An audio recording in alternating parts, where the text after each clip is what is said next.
Okay, we're going to get ready for our next event here with Other Worlds, Tim Weed, Allegra Hyde, and Sally Wen Mao.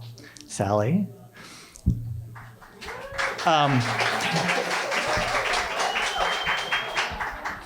Thanks very much for coming, everybody. I'm sure maybe we got some people who are new to Brattleboro, and I welcome you to the Literary Festival, something that happens every year. We're currently the second biggest draw in Brattleboro. The biggest one is the macaroni and cheese at the deli down the street. It's on TikTok dances, so it's under armed guard. But I am the president of the board of the Literary Festival. And I'm so pleased to see so many faces. The festival is made possible by generous support of our festival sponsors, Brattleboro Community Television, Jenny Altschuler and Barry Green, Elizabeth Catlin, the Stupinski Family Trust, the Vermont Humanities Council, and Poets and Writers.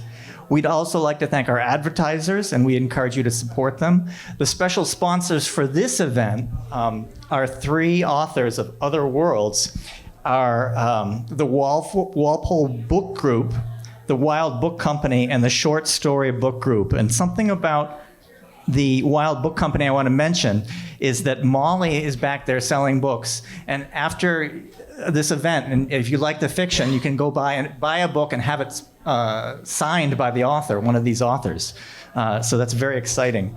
The festival's run entirely by volunteers, but we have real expenses to rent the locations and the hotel rooms for our authors. So we encourage you to make a donation at one of the donation boxes, or you can use the QR code to donate online through our website. Please take a moment now to turn off your cell phone, but feel free to take lots of photos and post them on social media.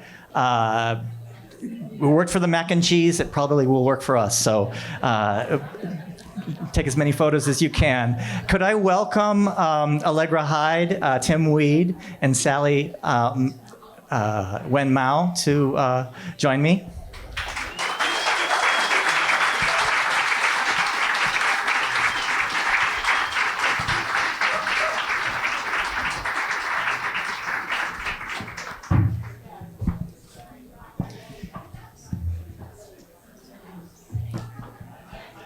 Tim Weed's novel is The Afterlife Project, which is encompassing a desperate quest for the key to the future of humanity, an impossible love story, and a search for meaning across inconceivable vastness of geological time.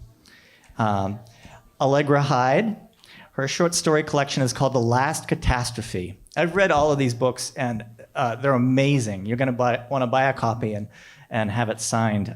This is just a terrific project and a great night to bring these folks together. Allegra's short story collection called The Last Catastrophe is a hopeful, speculative short story collection about how humanity grapples in a world transformed by climate change. And the story collection Ninetails, written by acclaimed poet Sally Wen Mao, imagines the fox spirit from Asian folklore, a shapeshifter, shaman, and seductress as an icon of vengeance, solidarity, and liberation. This is going to be structured as a conversation. We're going to do some readings, and then we'll have some questions at the end. So please think of some great questions for these folks. All these books have a little bit of otherworldliness to them. Some of them are set in the future. Some of the stories are set in the future, and some of them are set in the past with a kind of dystopian or magical quality to them. So there's something to ask about how to write fiction that is literary fiction, but has a different kind of approach to the world.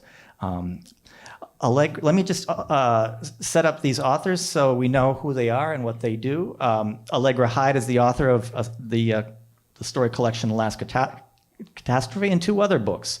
The Last Catastrophe was a finalist for the Ohioana Book Award. She teaches at Smith College. Tim Weed is the author of 3 books of fiction: Will Poole's Island, A Field Guide to Murder and Fly Fishing, and his latest book is The Afterlife Project. He lives close by in Westminster, Vermont, and Sally Wen Mao is furthest away. We've got somebody from Massachusetts, somebody from Vermont, and Sally's from New York City.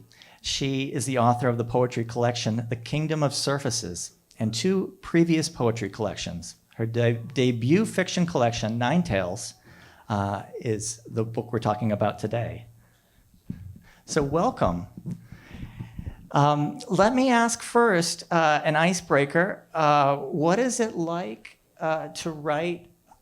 Some people write meticulously realistic fiction about a historical period or about contemporary life. And these books are all meticulously written, but also have an element of fantasy or non-realistic things that happen in them. What is your approach to coming up with these stories of seeing the present and maybe seeing how things could be kind of a little bit different?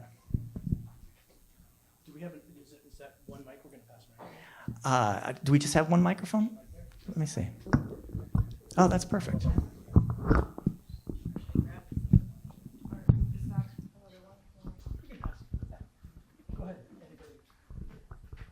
All right, so your question was about... My question was long-winded. Right, the otherworldly within stories, within realism, sort of. I loved in your book how there's a recurring story about Angel Island and the haunting of Angel Island.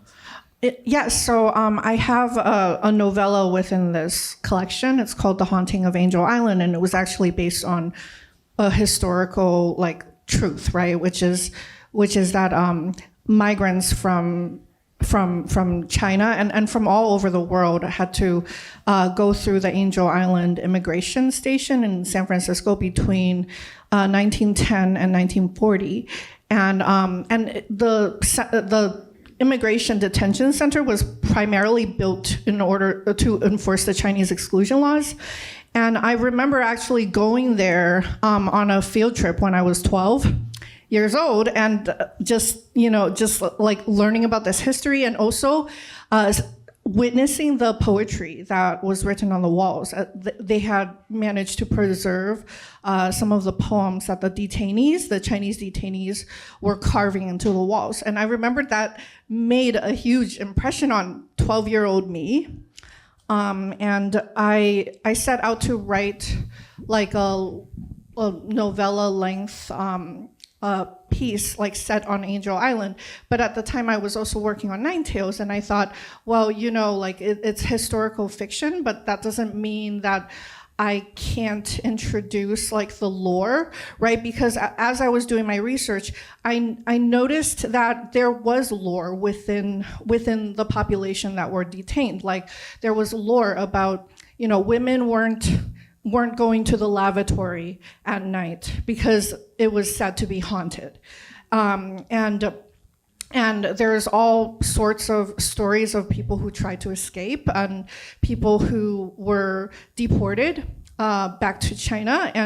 And I thought, it's not much of a leap, actually, right? Once you learn how woven these myths and lore were in people's lives, then I realized it's not much of a stretch, actually, to kind of depict this haunting, right? To depict the haunting not just of ghosts, but also of fox spirits on this island.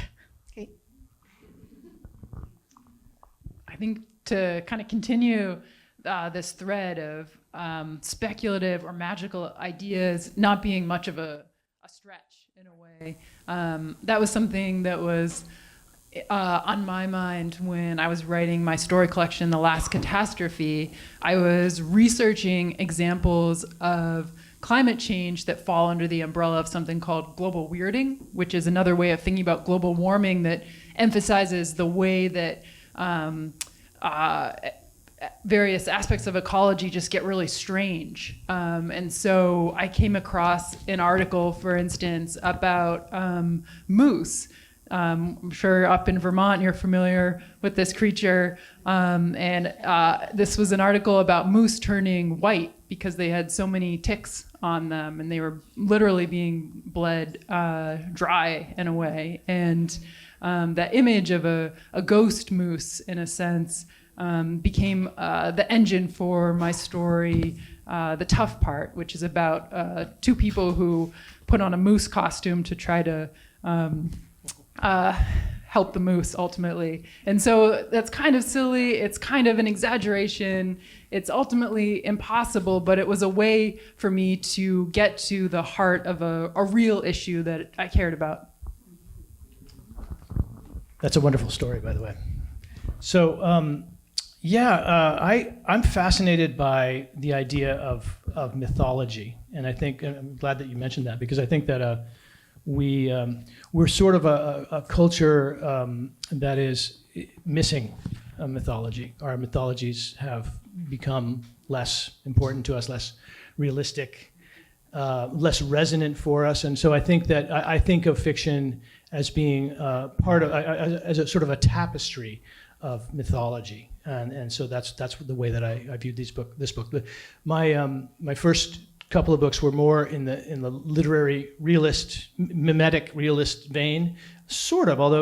But I've always been fascinated by this idea of speculating and using the imagination, because there's nothing that we do come from a tradition of kind of mimetic realism, where the novels that most of us grew up with and that know are part of this genre of very realistic.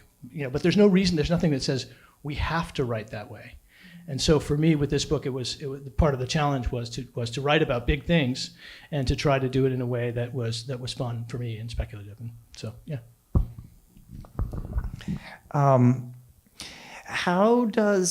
How do you bring parts of yourself to the fiction?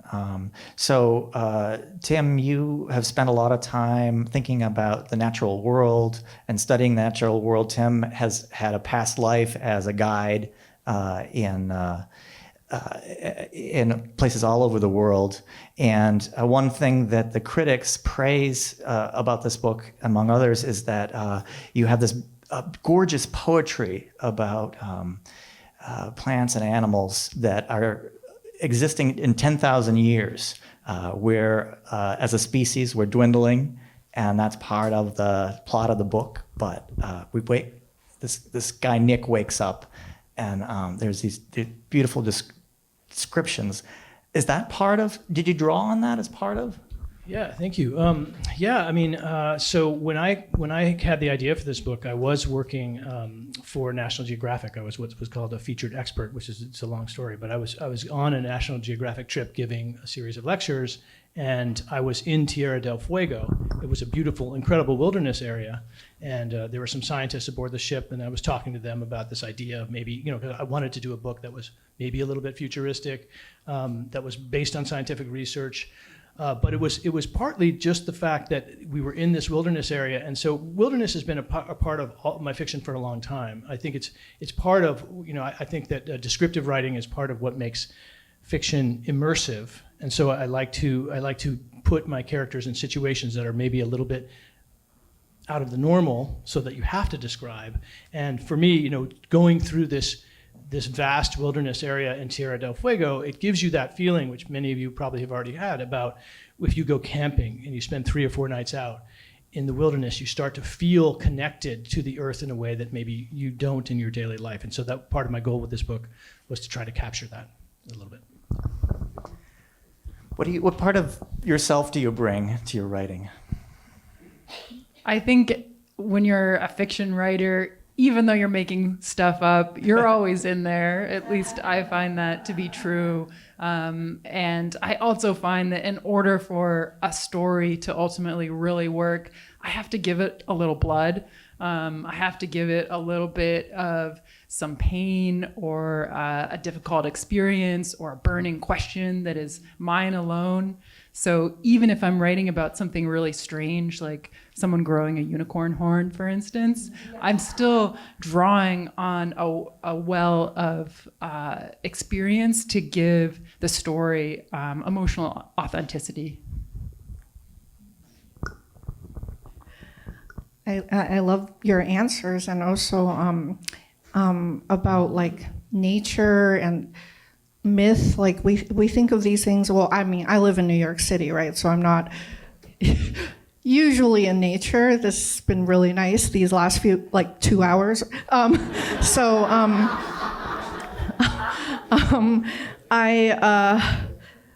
So yeah, well, I when I first set out to write this book, right, like I wanted to write about, it was actually an experiment. I wanted to see if I, a poet, could write a short story. I was at the beginning of like a fellowship. It was 9 months, and I had nothing to work on. So I thought, oh, I'll do a fun little experiment. I'll see if I could write a story about a nine-tailed fox spirit trying to date in New York City. And I looked up, what, so I've always kind of like seen this like creature in like television shows or in like Naruto. Like I've always, like, it's always been in the periphery of like my consciousness, right? And then I went down like that like rabbit hole of like what exactly is a nine-tailed fox, and it was a really, really, really long rabbit hole. It dates back thousands and thousands of years. It's really ancient. It showed up first in like this very ancient Chinese text called the Classic of the Mountains and the Seas, and that's where like the nine-tailed fox first emerged. And this text has existed for like thousands of years, way before the printing press, and then I thought, like, what are its traits? Its traits are it's a shapeshifter. It can turn into a beautiful woman. It seduces people and then like sucks away their energy in order to, gain entrance into heaven, or their version of heaven, right? Which is a mountain somewhere. And I was thinking to myself as I was like reading the research on it, like the one thing that has been missing across all these centuries and like thousands of years from the story, the narrative of the fox spirit, even though she has been written about by all these really renowned Chinese like scholars and poets and fiction writers or chroniclers of the strange, they call it, there was never a story that like featured interiority. Like what was she thinking? What was she feeling? Like there's been stories where she's been the main character, but just never a story that like you can understand, where she's coming from, what she's, what she's motivated by. So I thought, okay, I think I can tell what she's motivated by, right? Like she's mad. Right? She's tired. She doesn't want to be out here on the streets of New York City. And yeah, I did project a lot of my own feelings and experiences into it. But that's what myths are for, right? Like that's what they're for. Like we're not going to read like myths for their like character development, so. Sally, I love the range of the stories that the fox shows up in. If folks don't know, this short story collection has the Angel Island stories, look back at 1910 and some of the effects of the San Francisco earthquake on people's lives, but also a story about futuristic or modern Hong Kong and a skyscraper and these erotic dolls that come to life, and it's beautifully written, but also like has a driving plot like a Netflix story, the show that I want to see, so wonderful. Can I ask one of you to read a little passage? Maybe Allegra, would you grace us with a bit? Okay. You mentioned the story earlier, so I'll just read 1 minute of a story called "The Future is a Click Away," and this is a story that came right from the headlines, as they say. The algorithm knew the timing of our periods. It knew when and if we'd marry, whether we'd have kids. It knew how we'd die. It knew where we went, why we lingered, why we left. It knew what seemed unknowable, the hidden chambers of our hearts. When it sent us tampons in the mail, we took them. We paid. We were a matrix of 1 billion trillion data points. The algorithm had them all. It saw patterns inside of patterns, heard the whispered implications of our every click, hover, scroll speed, misspelled search term. The algorithm decoded our emails, our text messages too. It could read a crab emoji like a rune, a dream symbol, our subconscious laid naked before its supercomputer mind. The algorithm had studied enough crab emojis to know how people acted after using one. It synthesized this data with 1,000 other patterns, stock market fluctuations, mortgage rates, the local weather, decoding our cyber DNA to peer through the looking glass of the space-time continuum and perceive our future needs. A crab emoji texted after "I love you." The algorithm sent a pack of microfiltering vacuum bags. Thank you.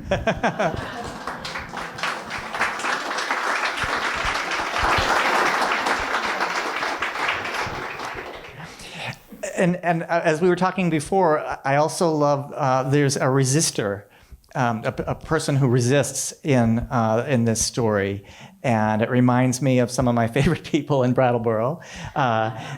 Inez, who won't accept deliveries from the algorithm, and she doesn't. No one can understand her resistance, and everybody's saying, well, just, go with the flow. This is, I got cough medicine 24 hours before I knew I needed it. Who are people in your stories who kind of stand up for to resist or to change? Are there other stories where people come up and give perspective? And how do you write that without being didactic and having somebody in the story who's saying, kind of representing an alternate point of view? How do you do that as a fiction writer without becoming polemical? I think that I've always been drawn to idealists in fiction, people who believe something so deeply that they will go against societal norms, they'll go against their community, they will do kind of surprising, unexpected things in pursuit of living out those ideals. And I think as a fiction writer, that's exciting to see on the page because it gets people into trouble, and it creates drama, controversy, and more. And I think that maybe I'm not sure if I'm doing it well or not, but I think one thing that can help is recognizing that people are complicated, they're flawed. Even if an ideal seems really like the right thing to do right off the bat, it may mean different things in different contexts, and hopefully a work of fiction can really show that complexity ultimately. So I with this book, I really did not want to write a polemic, anything didactic. I really, because it is a book about, climate catastrophe and, the potential for the human species to go extinct and big topics. And I wanted it to be a story that kind of captured the emotional experience of that, because I think that fiction, one of the reasons I think that fiction is going to be continued to be something that people crave is because it does allow you through interiority, through experiencing this consciousness that's not your own. It's a rare thing, and to experience dark alternative futures, I think, is one of the reasons that people read fiction. So that was really, I was much more interested in that. But in terms of characters that do things, I mean, I was lucky in because the way that the sort of premise of this book shaped up, my characters have, especially some of them, have a very big, you always are looking for what does your character want? What do they want? What do they desire? These characters, especially one of them, desires to save the human species from itself, and that's a big thing. So that was kind of for me, that was fortunate to have that. But there was no point at which I was saying, well, I'm going to have this character say something that everybody's going to listen to and it's going to really change people's minds, because I think that the shifting of the paradigm comes from the emotional experience. And so that's what I was trying to create. There's no superheroes. Both Allegra and Tim, you have books about that touch on climate frequently, and there's no superhero that's going to save the day in this. There are a well-meaning couple who don a moose suit to try to lure the moose out of danger into a better geography for their health. And craziness ensues. And then even though the folks in Tim's book are eminent scientists, they're really rolling the dice, and things go awry. And it's the human frailty of trying to do something in an environment very much like we live in, where we're trying to address big problems and doing the best we can. Do you sorry? Do you want to read, or I've got a little passage that I could read. I would actually, since I've been reading this a lot, I would love to hear you read. Okay, and then we'll have you read, and I want to hear Sally could read, or I have a little passage I could read of your work, but maybe it'd be better. These folks want to hear the authors, but think about it. I'm going to read Tim's little section that I think I just love, just to illustrate how beautiful this book is in terms of the lyricism, and shit happens in the book too. There's lots of good plot, but in terms of just the words on the page are just gorgeous. I'm so curious as to which passage you selected. So Nick, the guy who goes 10,000 years in the future, is looking around this world that he sees, and this is the deep future of actually New England. He sets down in New Hampshire. Down in the canyon, the riverbanks are overgrown with lush vegetation, gnarled old juniper, ash-leafed maple, with a dense understory of willow scrub, with a hollowed-out murmur of the river providing a soothing background soundtrack. He sees deer, bighorn sheep, bald eagles, wading herons, clouds of darting dragonflies, tiny green lizards that skitter across the sandstone borders. The foraging appears excellent. Berry bushes, pinyon nuts, crickets, wild onions, no doubt a good population of trout aborbit, patrolling the pools and riffles of the bottle green river. It cheers him to contemplate the tenacity of life in this verdant ecosystem cut through the middle of such a place. On Earth, it seems barring another asteroid larger than the one that ended the age of the dinosaurs, or some volcanic event even more devastating than the continent-splitting flood basalt that wiped out most of life that existed at the end of the Permian period, nature will find a way. It will flourish and diversify into the foreseeable future, at least for the next 5 billion years, until the sun's hydrogen fuel is finally depleted. But then the long-term survival of life has never been in doubt. As Natalie reminds him a few minutes later, it's the survival of the Homo sapiens that has been in question. That's great. Thank you.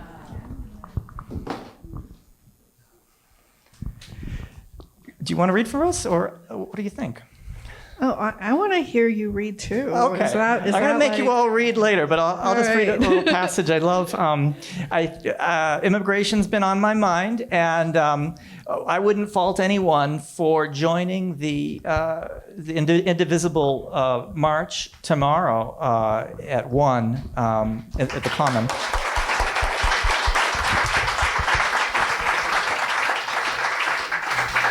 But then please come back to the Lit Fest.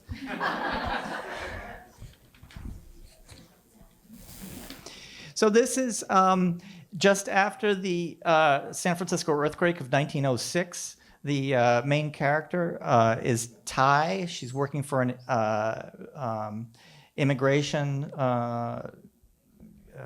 officials in San Francisco's Angel Island, which is haunted. Here's the passage that I like. One silver lining in the aftermath of the earthquake was the fire down by Larkin and McAllister, the one that had burst through the municipal building, the Hall of Records. Records of births, deaths, citizenship status, marriages, all went up in flames. At the end, the calamity decided that from there on out, it didn't matter whose names were on the papers, who was legitimately born in the United States. For the first time in Thai's life, it didn't matter who was a native, who was an outsider. Enterprising as they were, the San Francisco Chinese began to file reports that they had more children than they actually did. One Chinatown man claimed that he had 3 children back in Canton, some of them grown. He fabricated the names, births, and dates of these children, inventing their lives, and he sold these slots for a price. Soon enough, the floodgates for paper slots opened up. For a little bit of money, people in China could shed their lives they've always known and become a fictional invention. A hard life in Canton could surely be abandoned the way one abandons a dirty shirt with too many holes. The new identity as a paper son or a paper daughter was as good as the promise of gold that had bought it. In the ruins of San Francisco, anyone could pretend that they belonged. Learning about the municipal building fire and the response among the Chinese, Tai had felt roused, even inspired by these amazing new deceptions in her community. She saw them as the heroic subversive actions against the oppressive Chinese Exclusion Act. What would the old Thai have said to this new Thai on the ferry now that she had secured a job with the very people trying to enforce this act? The guilt she felt was not dissimilar to her feelings about the family that she had abandoned. Thank you.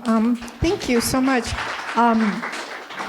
I think I didn't answer that last question about like a person fighting for justice. So Tai Lung is actually a real historical figure. She was the first Chinese person to serve as an interpreter at Angel Island, and she was also the first Chinese woman to vote.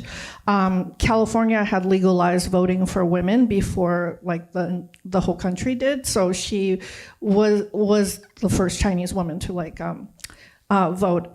And yeah, so I chose her to be like the protagonist because it is such, like you read that last part, it is such a conundrum, right? Like to be an interpreter, there's this sort of like battle, I think an internal battle that she has, where she doesn't agree with these laws, right? Like she doesn't necessarily believe in these laws, but in order, like she needed to get a job, she got a recommendation from Donaldina Cameron, who's like also a very like famous, important figure, like a person who like rescued a lot of like the Chinese women who were enslaved as sex workers when they came to the U.S. So she worked for Donaldina Cameron for a while before she went to Angel Island. And I was just really interested in her story because I thought, wow, she's such a pioneer in so many ways. And yet, you know, like I think this first job, like probably went against her beliefs. Like later, like this is a very mysterious part of her biography, but like later she actually was arrested at some point in her life because she was secretly helping people get abortions in San Francisco, and I thought that was really fascinating. So I had a section in the book where it's like kind of implied that she helped somebody do that. But yeah, like I don't necessarily like I don't actually make her a hero in the story, like because she's always like kind of in that middle gray area where she has these morals, but she's not yet brave enough to be like, okay, I'm going to quit this job. I'm going to like, you know, like fight against like these systems, right? So I think that's like the story of a lot of Asian Americans, right? And I thought that hers was a story that I was really interested in trying to imagine as fiction, right? All right. So is it time to read, or should I read? Okay, that would be wonderful. Thank you. Okay, I'm going to switch it up a little bit. I'm going to read from a story called Turtle Head Epidemic. And this is also sort of a historical fiction piece. It's actually something that did happen in 1968 in Singapore. There's this sort of a mass psychosis is what I would call it, like a mass, it's like an epidemic, but they call it KORO, Koro. If you look it up, it's a fun Wikipedia article. Okay. Turtle Head Epidemic. In late fall of 1967, an epidemic named Koro, after the Malay word for turtle head, swept through residential block 80 in Singapore's Tiong Bahru district. It began with a pig. A buxom hog by the name of Papillon fell ill and passed away on a pig farm outside the Kranji Pandan Reservoir in Punggol. Rumors circulated about the mythic swine, including one report that its sex organs had retracted into its body days before its death. A panic spread through Singapore like a flu. Boys and grown men alike suffered nightmares that the pork they had eaten for supper had infected them with the same genital retracting illness that had killed the pig. Between October and December, hundreds of young men claiming to suffer from this peculiar disease were admitted to the hospitals. 18-year-old student Meng Li was one victim, a young man with long hair like a stallion's tail and a pale, gaunt face. Meng loved taking walks in his neighborhood in the evenings at dusk, when he could see wild animals creeping from the nature preserve across the bridge. Meng's parents immigrated from Hainan the year before he was born in 1949, right as the Civil War was coming to a close. They had never quite adjusted to their life in Singapore. His mother, for example, kept her superstitions. Early on during the epidemic, his mother refused to buy any pork, even going so far as to cook only vegetarian food. "Don't eat at the cafeteria. Eat what I pack for you," she implored one morning before Meng headed to school. "Let the boy eat what he wants," his father said. "You don't believe this nonsense, do you? So 400 men and boys in the hospital is nonsense to you? This is reality, Wang. It's a psychological illness, dear, a mass hysteria. No one's penis is actually disappearing in real life." His mother turned to Meng. "Listen to me, son. Promise me you won't eat pork, and promise me you won't speak to any girls. Stay away from them, especially the loose ones. Do you hear me?" This was easy for Meng to agree to. He was skeptical in general, ate only pickled vegetables and roti for lunch, and didn't talk much anyway. Besides his one friend Bing, Meng rarely ever interacted with anyone, let alone girls.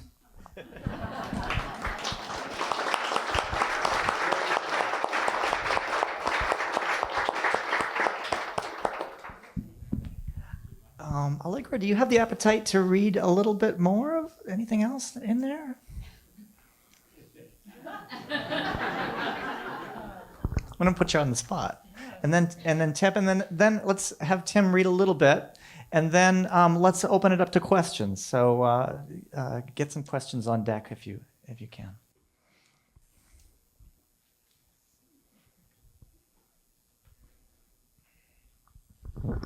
So I'm going to read the beginning of a story called Loving Homes for Lost and Broken Men. This is my favorite. And this is a I want to read from this story because it's a story that I hope will be a little funny. And for me as an author, humor is a really important tool, especially when I am writing about challenging topics, be it climate change, the patriarchy, among many other things. So this is Loving Homes for Lost and Broken Men. I took in my first foster husband when I was 38. I knew by then that I would never have a husband of my own, and I wanted to do some good in the world. Fostering these abandoned men was a way to give back. There are so many husbands lost in the system. You don't hear about them much, but they're there. So many husbands looking for a forever home. I would be the one to help. They say your first foster husband changes you the most, but I was 43 and many foster cases in when I met Mr. Lionel Home. I had a full house at the time, 4 husbands, all ages, all kinds of troubles. It was a big job every morning, fixing 4 settings of bacon, eggs, toast, and orange juice, bringing each husband a copy of the daily newspaper, giving them all short but motivational pep talks. You're looking extra handsome this morning. Or, I'm sure a raise is right around the corner. And to maintain structure in their lives, I also said things like, remember to take out the trash, or be sure to give Spot his walk. My methods were straightforward, but effective. That's it. That's wonderful.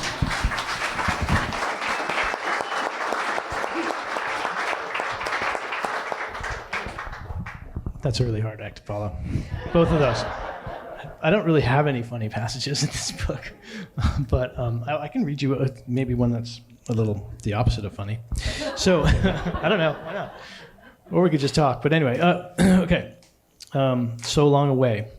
Liminal memories of an endless whirling passage through total darkness. The whole arc of the species passing through his mind like a slideshow in a conference room in some long crumbled city. The dawn of consciousness, a blurry snapshot of the beckoning savanna through parted branches. Horses and aurochs painted on a cave wall. The Bering Land Bridge, new settlements at Abu Huraira and Jericho. The killing at spear point of the planet's last saber-toothed cat. Before anyone had a chance to question what it might mean, Homo sapiens had traded in its habitual nomadism for planting and harvesting, hoarding and trade. The domestication of cattle. The invention of alphabets and iron smelting, because there was no stopping progress. The rise of the city-states, Minoans, Sumerians, Egyptians, Olmecs, Gilgamesh and Imhotep, the Great Pyramid and Stonehenge, Solomon and Buddha. Slideshow running faster now. Lao Tse, Alexander the Great, Rome and Teotihuacan, Jesus and Muhammad, the Tang Dynasty, Leif Erikson, Genghis Khan.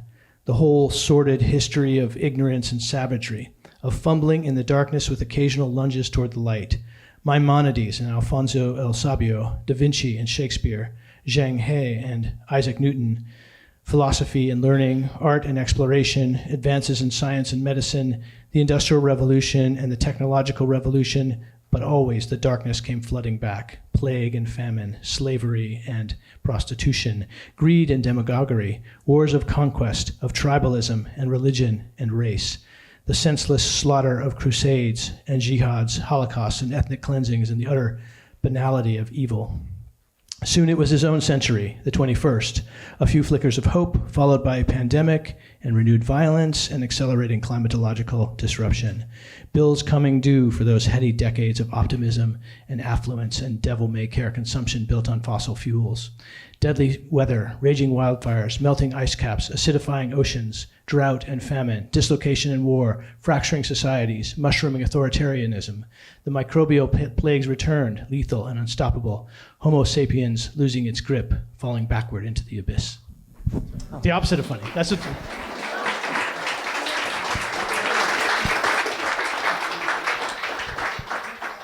Oh, all 3 books are such a wonderful lens into the time we live in right now, and ways to think about that. I want to do a few housekeeping things. We're going to be selling books back there in the left corner and signing them along the table in the back. And just a reminder that we're an all volunteer crew. The different committees that put together the Lit Fest work all year to bring these authors to you, and we have very real costs, so if you can spare some donations, that would be wonderful. Do you have questions for these authors? Go ahead. When we're living in such an alternative universe right now, with so many dystopian characteristics. Oh, sorry. Bob, maybe you repeat it. Yeah. Oh, yeah, okay. Okay, when we're living in such a dystopian universe right now, an alternative universe with truths that didn't even happen, how do you stretch out into these other places that aren't, a few years ago, would seem very strange, but don't seem so strange anymore? The question is, we feel like we're living in an alternative universe right now, and how do you write fiction that stretches and accommodates things that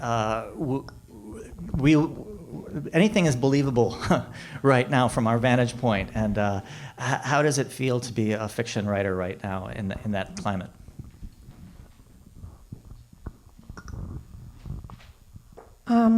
So I wrote a book of poetry before this called The Kingdom of Surfaces. And as I was writing that book, I think the thing that comforted me, because I was looking at kingdoms, I was looking at the idea of a kingdom and the idea of an empire, is that all of them fail, all of them fall, all of them topple spectacularly. And even as I was working on Ninetails, I was thinking about how I learned that the fox spirit, right, is thousands and thousands. They don't know exactly how old it is. It's probably 5,000 years old. That has lasted longer than the Tang Dynasty, for example, or any of the dynasties, all of the dynasties of China, and it's lasted into the present moment. And I guess it just reminds me that this is a moment, right? And that eventually, this is just my hopeful me thinking, but eventually that they're gonna start eating each other up there in the kingdom, in the sort of walled castle, right? Yeah, that's my hope. Cannibalism.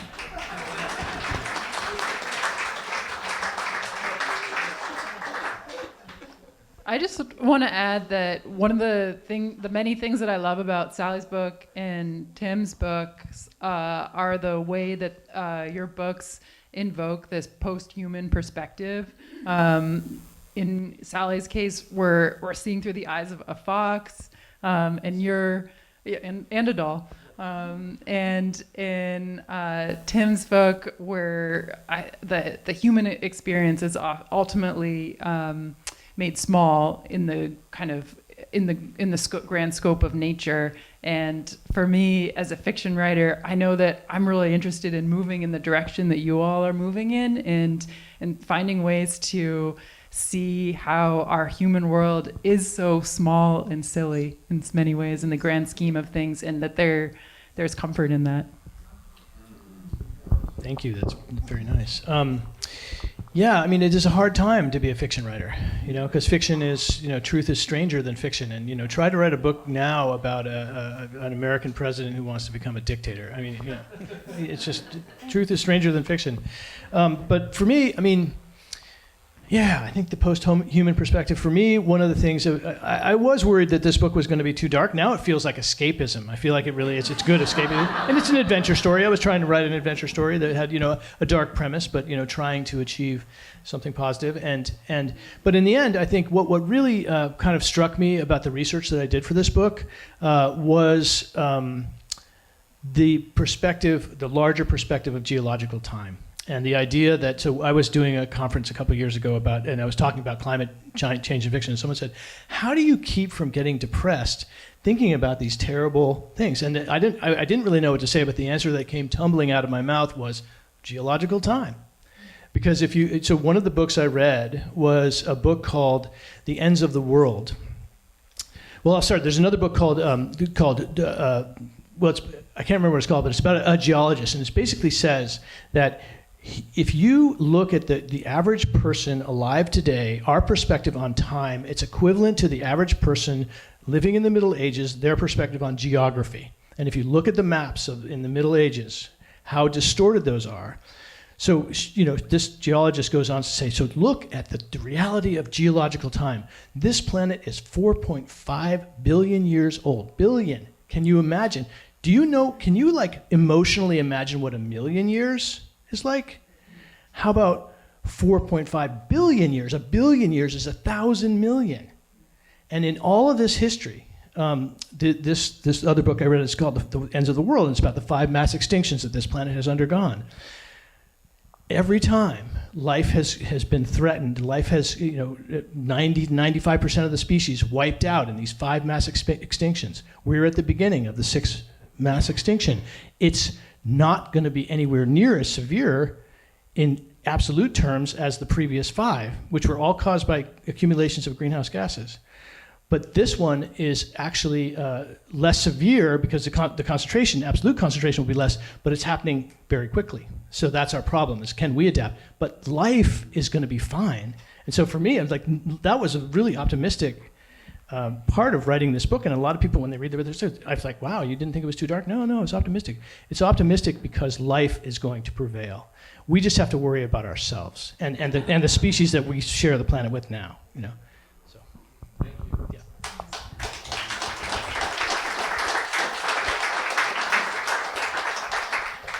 Another question? More over here. Oh, Leah. This is for all 3 of you. Y'all think we're gonna make it?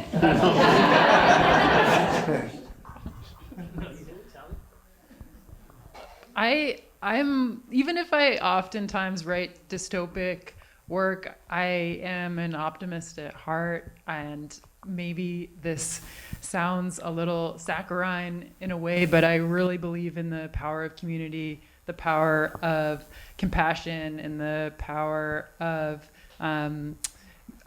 sharing. And I still believe that despite everything that's happening in the world, human beings have the ability to care about one another, to come together, and to solve problems. So I'm a vote for yes.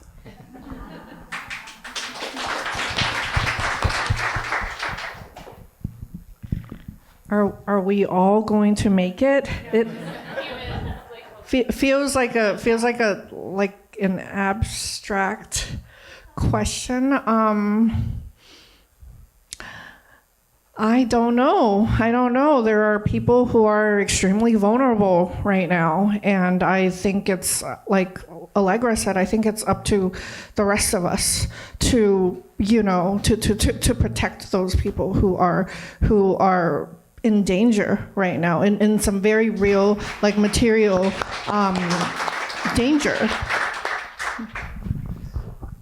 I vote yes for humanity, and I think that I vote for all of us. I mean, the fact that we're all here tonight, the fact that there's going to be this big demonstration out in the streets of Brattleboro and everywhere tomorrow is a really hopeful sign. I find it very optimistic. I also feel like what needs to happen, and this is partly what I'm thinking a little in sort of. I know I tend to think in these macro terms, but this idea of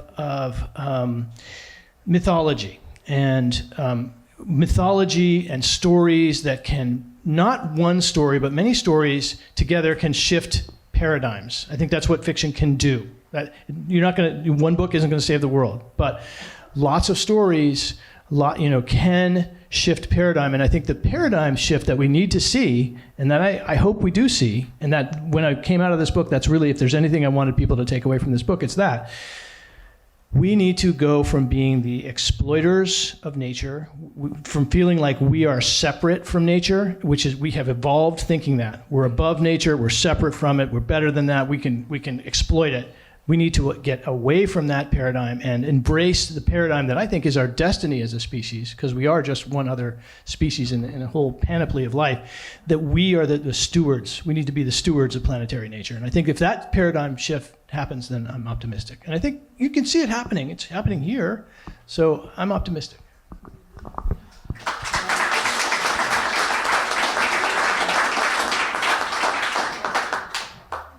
I take one more question. What, anybody? Well, let's thank our authors and let's sign some books.